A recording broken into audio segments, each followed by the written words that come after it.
This morning, we're digging deeper into two common neurological disorders that affect more than 10% of school-age children: ADD and ADHD. Duval County parents will receive their child's report card this month, and a warning sign they may have one of these disorders is poor grades. Rebecca Levin, a mental health professional with LJD Jewish Family and Community Services, is joining us via Zoom this morning. Good morning. Thanks for being with us. Hi. Would you explain what are the signs of ADHD? Yeah, absolutely. So ADHD, for those who don't know, it stands for attention deficit hyperactive disorder. Signs that your child may or may not have this disorder could include things like fidgeting, difficulty focusing, difficulty paying attention in school, pacing around the room. One difference that I'd like to point out is between ADHD and ADD would be that ADD, those children tend to be quieter, so kids with ADD tend to be overlooked, and where kids with ADHD are may be looked at as more disruptive because they might be pacing around the room or fidgeting. So are either of these conditions more common in boys or girls, and do they typically present themselves at a certain age? So it does appear to be that there may be more ADHD may be more prevalent in boys. So yeah. And then is it typically when kids start going to school and other people are interacting with them other than their parents that the warning signs of either of these disorders become present?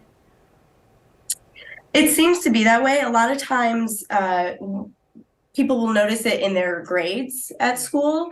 So sometimes their grades they may start to get bad grades, and the pattern of bad grades may start to kind of be prevalent. Absolutely. So how do you know if a child may have, let's say, ADHD, or maybe they're just really active and high energy? The difference between ADHD and high energy children would be that high energy children do have the ability, when prompted, to focus and be able to finish tasks from beginning to end.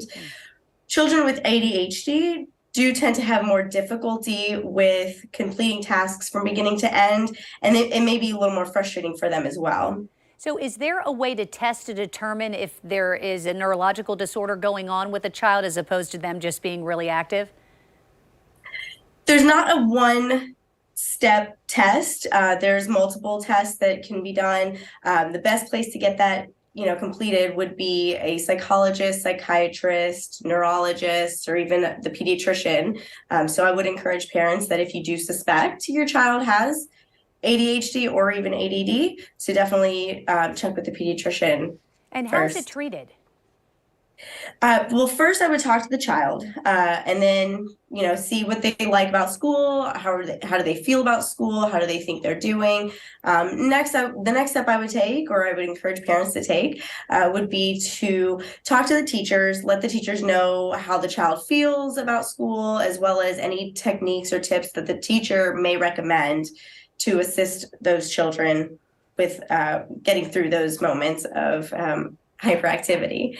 And then, of course, there are other options such as medication, but that is, of course, something that you'd want to talk to your pediatrician about in order to come up with the best treatment solution for both you and your child. Rebecca Levin with LJD Jewish Family and Community Services joining us this morning. Thank you for your time. Thank you.